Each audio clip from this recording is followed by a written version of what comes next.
He said he saw the body before the mock trial. If so, then my claim that the body was moved during the mock trial doesn't hold water. Stupid contradiction. It's going to get me in our case killed. The focus was on just 3 suspects because the body was moved before the mock trial. Professor Means probably wasn't at the mock trial, was he? This has been the major premise thus far.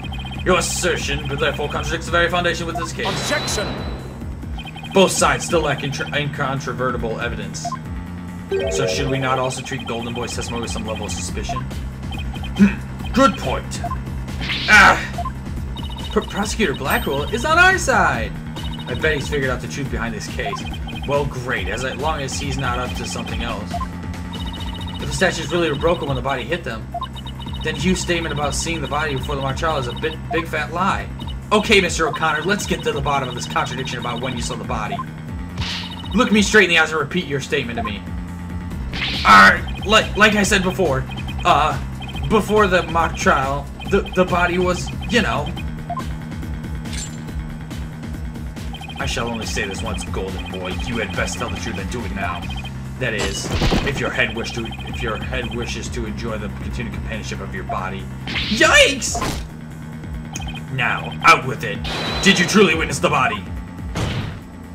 Or were you just lying about it? Well, which is it? You what?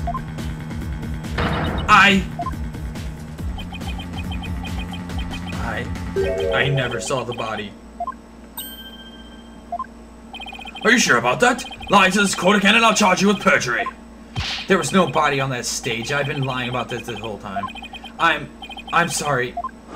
He has to be the killer! The killer! Yes, we've exposed Hugh's big lie for what it is. But why would he lie about this to begin with? Order! The base premise that the body was moved before the mock trial has been overturned. I imagine this has an impact on both the defense and the prosecution's case. Well, first I'd like to thank the prosecutor. This brings us one step closer to the truth. Now at least we know the body was moved using the wire and school banner. Indeed, that much I shall concede. Sextono. The body was moved as you stated, and in the midst of the mock trial. So both sides are satisfied then? If the body was moved to before the mock trial, we have our 3 suspects. But if the move took place in the midst of the mock trial, it is an entirely different story. Right! All 3 suspects were in the mock trial. That gives them solid alibis. Objection! How simplistic. Did you forget about the student in the charge of the audio? Amidst the mock trial, she was the one soul who could leave and re-enter the lecture hall. What's this? Who's the person in charge of the audio? Oh no! How could I forget it was... Junie. Hey, what's the deal here? Why is Junie so large in the shot? Juniper was also in charge of the audio. When she wasn't in the trial, she was in the audio control room dealing with the music. Indeed, the one who could enter the art room amidst the mock trial to move the body was none other than the accused Juniper Woods, for she was in charge of the audio.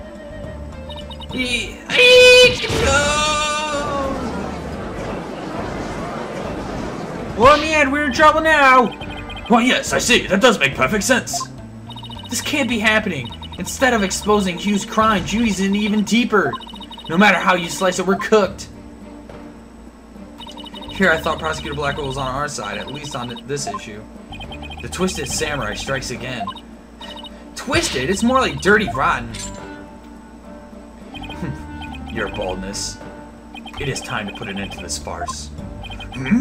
The prosecution has presented a quite convincing case, but the defense has one last chance to voice any remaining objections. Well, Miss Sykes? Apollo, what are we going to do? I've got nothing left. Nothing. Nada. Nine. I've been trying to think of something, but I'm drawing a big blank too. Poor Junie. Unless we figure out something, she'll be... Objection? Well, I object to...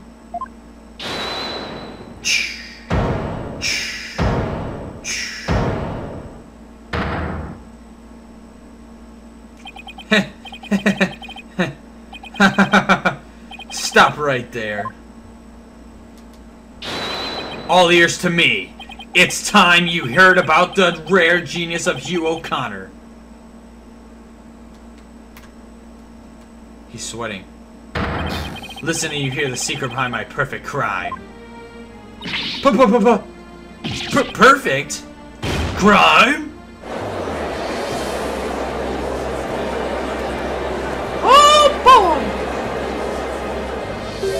Wait, this is some serious deja vu. Didn't we just go through something like this yesterday?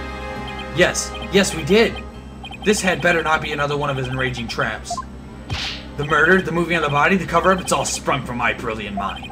Well, go ahead, arrest me. The real killer's right before you.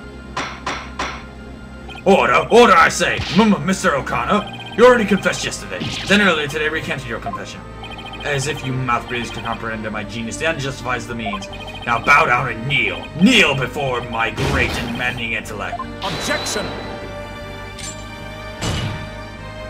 Enough. The only thing maddening is the ignominy you bear for all to see. For it is impossible for you to have been the perpetrator behind this crime. Ah! There's no perfect crime, only a perfect alibi, for you were at the mock trial. And it is silly that I must remind you of this, but you were a participant the entire time. There shall be no mercy if you persist in hindering the trial with your silly little act. Hugh doesn't seem the least bit shaken by Blackwell's threat. Listen, Mr. Prosecutor, calling that a perfect alibi is beyond contempt. Your Honor, I'd like to take this opportunity to offer further testimony. I will now demonstrate the very moment of the genius that transcended even perfection. Gosh dang it. You won't believe this, but I used a body double. That wasn't the real me at the mock trial. That means I didn't almost lose, my body double almost did. I slipped out stealthy while my double took care of the trial. I had the run of the campus. In short, I'm the killer. Juniper's innocent.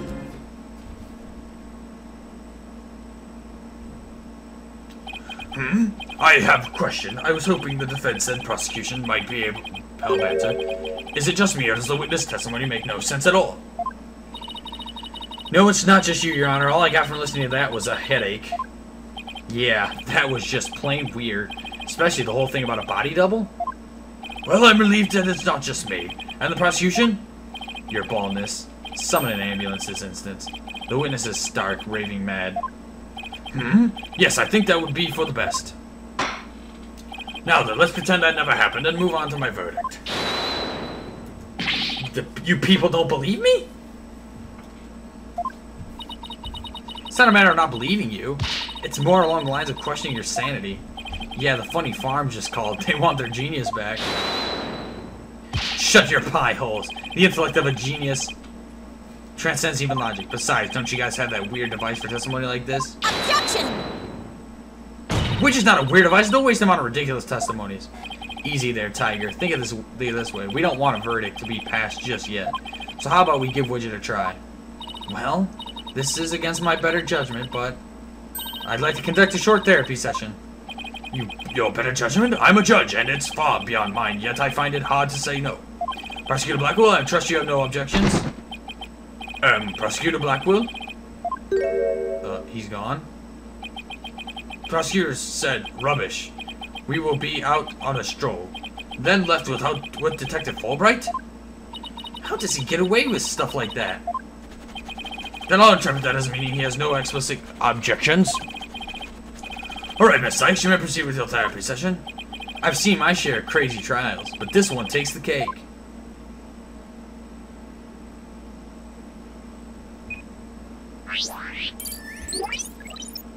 Here we go, boy!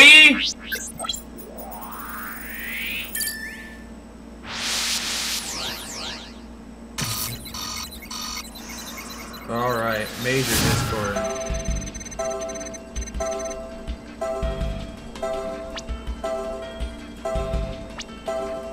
Alright, he's happy.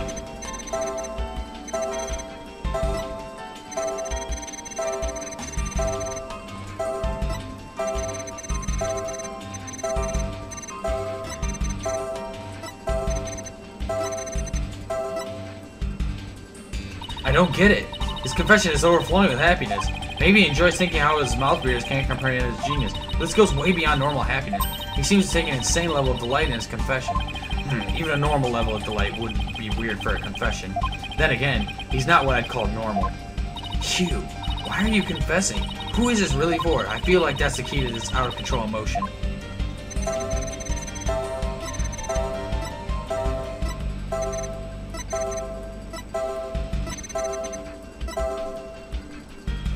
Okay, so...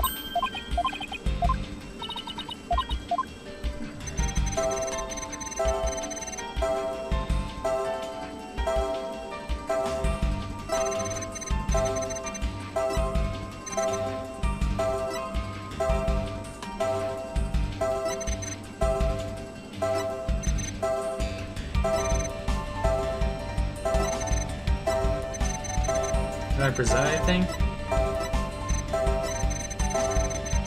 Let me see if I can find anything that would. Oh.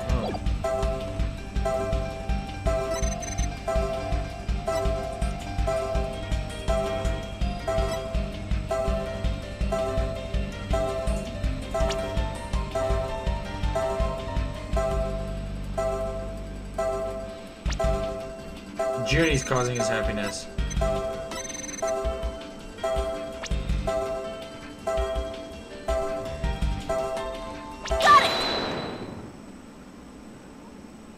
Mr. O'Connor, yesterday you said that you didn't really care about Miss Woods anymore. I already told Juniper, so I might as well tell you. I don't really care about her anymore. What? Why? Yeah, well, Juniper reported my secret to Professor Corte. His secret? Oh, the bribe. She wanted nothing to do with me because I disappointed her. That's why I don't care about her anymore. I was never trying to protect her. My confession was only about one thing and one thing only, the truth. Objection! Mr. O'Connor, you feel great happiness in the fact that you might help set Miss Woods free. So much so that it overshadow all of your other emotions. What are you... I can hear it clearly now, Mr. O'Connor. The discord you've been trying to suppress? People don't normally feel like you do when you've confessed. So Hugh really was trying to protect Juniper. Yes, I'm sure of it. Hugh's feelings for her are the real deal. Okay, we got down to 90%. That's good.